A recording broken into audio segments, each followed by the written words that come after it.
வணக்கம். இனிய நண்பர் சதீஷ் ராவ் அவர்கள் கேட்ட கேள்விக்கு இணங்க சில விளக்கங்களை கொடுக்க கடமைப்பட்டு இருக்கிறேன். நண்பர் அவருடைய நிறைய நியூமராலஜி பார்க்கின்ற நபர்கள் ஜோதிடத்தையும் நியூமராலஜியும் சேர்த்து சில குழப்பங்கள் வருகிறது. அதற்கான சில விளக்கங்களும், அப்புறம் சில நேரங்களில் ஜோதிடம் ரொம்ப பிரமாதமாக கட்டங்களை வச்சு பலன்கள் வருது சார், சில நேரம் பலன்கள் பலிதமாக மாட்டேங்குது அப்படிங்கிற சில கேள்விகளை முன் வச்சுருந்தார். சமீப காலமாக இந்த யூடியூப்புகளில் மிதுன ராசி நேயர்களுக்கு சனி பயிற்சி முடிந்த உடனே 6 கோடி வருகிறது, 3 கோடி வருகிறது, அல்லது விருச்சிக ராசி நேயர்களுக்கு இந்த மாதிரி அடுத்த 3 நாட்களுக்குள் 7 கோடி வருகிறது என்று வருகிறது.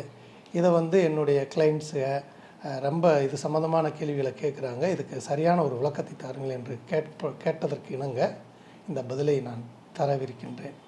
முதலாவது, ஒரு மனிதனுடைய பிறந்த ஜாதகத்திலே அவர் பிறக்கும் பொழுது அந்த நேரங்களில் பூமியிலிருந்து எவ்வளவு தொலைவுகளில் எந்தெந்த கிரகம் இருக்கின்றதோ அந்தந்த கிரகத்திலிருந்து வருகின்ற அலையின் மூலமாக மனித உடல் செல்கள் இயக்கம் பெறுகிறது. அதன் மூலம் அவருடைய வாழ்க்கை தீர்மானிக்கப்படுகிறது. அப்போது இது மாதிரி இருக்கும் பொழுது அதுக்கு இந்த பலன் சொல்லுகிற ஜோதிடருடைய அவருடைய தன்மையும் பலன் கேட்கிற நபர்களுடைய தன்மையும் பொறுத்து சில நேரங்களில் பலன்கள் ஓடும். ஒரு 60% சனியுடைய பார்வை, குருவுடைய பயிற்சி, கிரகங்களுடைய அமைப்பை வச்சு அவர் ஒரு பலன் சொல்வார். அத்துடன் அந்த நிமிடங்களில் தெய்வங்கள் என்று சொல்லப்படுகிற பரிவார தெய்வங்களும் சரி, குல தெய்வங்களும் சரி, அல்லது மூல தெய்வங்கள் என்று சொல்லப்படுகிற விஷயங்கள் மூலம் அவர் இந்த பிறவியில் பிறந்து அவர் எவ்வளவு ப்ரேயர் பண்ணியிருக்காரோ அல்லது நல்ல மனுஷனாக வாழ்ந்த அந்த வைப்ரேஷன் இருக்கோ அதற்கு தகுந்தாற்போல் சில பலன்கள் முன்ன பின்ன சிறப்பாக நடைபெறும். அப்படி இருக்கும் பொழுது ஒரு ஜோதிடருடைய மனநிலையை பொறுத்தும் கேட்கப்படுகிறவருடைய மனநிலையை பொறுத்து அன்னைக்கு ஓடிக்கிட்டு இருக்க கிரக சூழல், அப்போ ஓடிக்கிட்டு இருக்க நட்சத்திர அதிர்வுகளை பொறுத்து தான் பலன்கள் பிரமாதமாக வரும். ஒரே ஒரு ஜோதிடர் ஒரு நண்பருக்கு ரொம்ப சிறப்பாக சொல்லியிருப்பார். அந்த நண்பருடைய ரெஃபரன்ஸில் அவர் சொல்லி அதே ஜோதிடர்கிட்ட அவருடைய நண்பரை கூப்பிட்டு போகும் பொழுது அவரால் சில நேரங்களில் சரிவர சொல்ல முடியாமல் போயிடும். ஸோ இப்படிப்பட்ட ஒரு சூழல்கள் இருக்கும் பொழுது இந்த 6 கோடி வருது, சனிப்பயிற்சியில் 7 கோடி வருகிறது என்று யூடியூப்புகளை பார்த்து கொண்டு நன்றாக பார்த்து பலன் சொல்லக்கூடிய ஜோதிடர்களிடம் இந்த கேள்விகளை கேட்டு அவங்களையும் டென்ஷன் பண்ணி நீங்களும் டென்ஷன் ஆக வேண்டிய அவசியம் இல்லை. உங்களுடைய முழு பலன்களை முழுமையாக நியூமராலஜியை நல்லா பார்க்கணுமா, நல்லது ஒரு அப்பாயின்மெண்ட்டை வாங்கி இந்த நம்பருக்கு ஏன் சார் சேர மாட்டேது, இந்த காலங்களில் நான் இந்த தொழில் செய்யலாமா அல்லது இந்த வேலையை முயற்சி பண்ணலாமா, இந்த மாதிரி யூடியூப்லலாம் இந்த மாதிரியெல்லாம் நிறைய பலன்கள் வருகிறது, இதற்கு என்ன சரியான தீர்வு என்பதை 1 to 1 நேரடியாக பேசும் பொழுது தான் சரியான விளக்கம் என்பது கிடைக்கும். அத்தோடு இதுதான் விதின்னு அப்படின்னு இருக்கும் பொழுது நான் எதுக்கு நியூமராலஜி பார்க்கணும், நான் எதுக்கு அஸ்ட்ராலஜி பார்க்கணுங்க அப்படிங்கிற ஒரு கேள்வியும் மக்கள்கிட்ட பரவலாக இருக்கிறது. உண்மைதான், இதுதான் விதின்னு தெரிந்தாலும் ஒவ்வொரு மனிதர்களுக்கும் உடலில் 7 ஆதார சக்கரங்கள் இருக்கிறது. இந்த 7 ஆதார சக்கரங்களுக்கு ஒவ்வொரு விதமான யா, ரா, கா, எம் அப்படிங்கிற அதிர்வு எழுத்துக்கள் இருக்கிறது. உதாரணத்துக்கு யா என்ற எழுத்தை நாம் உச்சரிக்கும் பொழுது தொண்டையிலிருந்து யா என்ற எழுத்து ஒளிபடும். ஓ என்ற எழுத்தை உச்சரிக்கும் பொழுது மூலாதாரத்திலிருந்து ஓவும், இம் என்ற எழுத்து தலையின் உச்சியில் அதிரும்.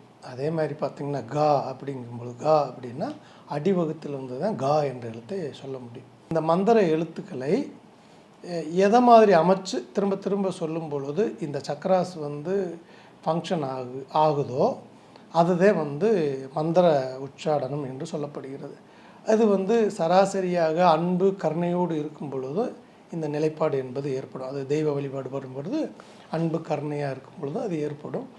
சில நேரங்களில் இந்த காயத்ரி மந்திரம் சொல்கிறாங்க, சிலர் திருவருட்பாட் சொல்லுவாங்க. இது மாதிரியான விஷயங்களை சொல்லும் பொழுது இந்த சக்கரங்களுடைய ஆக்டிவேஷனை பொறுத்து நமக்கு வரப்படுகின்ற விதியினால் இதுதான் இப்படித்தான் நடக்கும் அப்படிங்கிறத இதை நம்மளுடைய அந்த ஆன்மீக வலிமை நம்ம ப்ரேயர்னு சொல்கிறோம் இல்லையா, வழிபாட்டு முறையை இதை வலிமைப்படுத்தும் பொழுது நமக்கு விதிப்பிரகாரம் நடக்கின்ற விஷயம் என்பது கொஞ்சம் குறைவு பெற்று அது நன்மையை நோக்கி நடைபெறும்.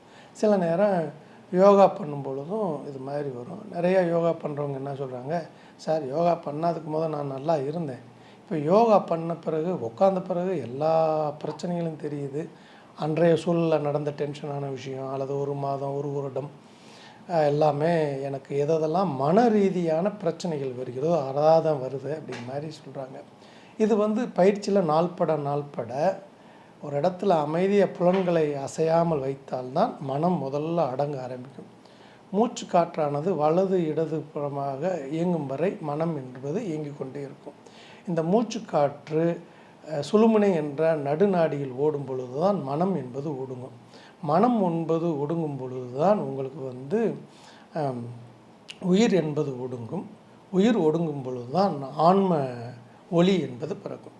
இந்த ஆன்ம ஒளி தான் அதை லைட்டுன்னு ஆங்கிலத்தில் சொல்லப்படுகிறது. நம்ம யோக சித்தர்கள் அல்லது நம்மளுடைய சித்த பெருமான்கள் அதை குண்டலினி சக்தின்னு சொல்லியிருக்காங்க, தெய்வ நிலைப்பாடு என்று சொல்லியிருக்காங்க. இந்த சக்தியை ரொம்ப நம்ம பெருக்கி மறுபறிவு இல்லாமல் போகிறதுக்கு செய்கிற விஷயங்கள்லாம் கூட இல்லாட்டியும் கூட ஓரளவு கொஞ்சம் டெவலப் பண்ணி இந்த வாழ்நாளில் வாழும் பொழுது மகிழ்ச்சியாக அடுத்தவருக்கு துயரம் இல்லாமல் நாம் நம் வாழ்க்கை சிறப்பாகவும் 4 பேருக்கு உதவிகரமாக வாழ்வது அல்லது கிரக ரீதியாக வருகின்ற தாக்கங்களை குறைத்து மாற்றி அமைத்து கொள்வது. இதில் நிறைய கிரக ரீதியான தாக்கங்கள் வரும்பொழுது ஒவ்வொரு ஜோதிடரும் ஒவ்வொன்றும் சொல்கிறாங்க. நீங்கள் வீடை மாற்றுங்க, வாஸ்து சரியில்லை, ஊரை மாற்றுங்க, அல்லது ஜாதகத்தையே கூட மாற்றுங்க அப்படின்னு கூடலாம் சொல்கிறாங்க. ஸோ அது ஒரு நிதானமான பொறுமையான சூழலில் இந்த ஆன்ம நேயத்தை பெருக்கத்தை வழிபாட்டின் மூலமோ அல்லது ஈகை கருணை மூலமோ அல்லது யோகம் மூலமோ இதை பெருக்கும் பொழுது நாம் கிரக தாக்கத்திலிருந்து விடுபட்டு கிரக தாக்குதலை ஜெயிப்பதற்கான வில் பவரை நாம் ஆத்ம சக்தியில் பெற்றுக்கொள்ளலாம். அப்படி பெற்றுக்கொள்ளும் பொழுது தான் பெற்றுக்கொள்ளும் பொழுது அடிப்படை ஜாதகங்களை கொஞ்சம் கொஞ்சம் அதோடைய ஸ்டைலில் இருந்து அது போகிற போக்கு ஆற்றில் நீர் ஓட்டம் ஓடும் பொழுது தக்கை மிதந்து போகிறது. அது எப்படி போகுதோ அதே மாதிரி தான் போகும் இந்த கிரக விஷயங்கள்.